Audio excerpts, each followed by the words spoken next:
মায়া জিনিসটা কেমন জানেন? মায়া কারো গুছালো জীবনকে এলোমেলো করে দেয়, আবার কারো অগুছালো জীবনকে গুছিয়ে দেয়। যারা সত্যিকার অর্থে ভালোবাসে তারা কখনোই অভিনয় করে না। কোটি কোটি মানুষের ভিড়ে তাদের কাছে ওই একজনকে ছাড়া দ্বিতীয় কাউকে ভালো লাগে না। পৃথিবীতে কেউ কারো হয়ে জন্ম নেয় না, বরং জন্ম নিয়ে কেউ কারো হয়।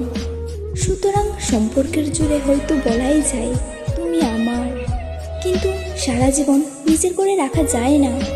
কারণ অধিকাংশ মানুষই সময়ের টানে আর জীবনের প্রয়োজনে হয়ে যায় যে কোনো একজনের। আসলে পৃথিবীতে সবাই তোমাকে মূল্য দেয় না, তোমাকে কেবল একজনই মূল্য দেবে, যার কাছে তুমি তার পৃথিবী। সুতরাং তুমি যার কাছে পৃথিবী, তার পৃথিবীটা কখনো ভেঙে দিও না। সব মানুষের কাছেই তুমি সমান মূল্য পাবে না।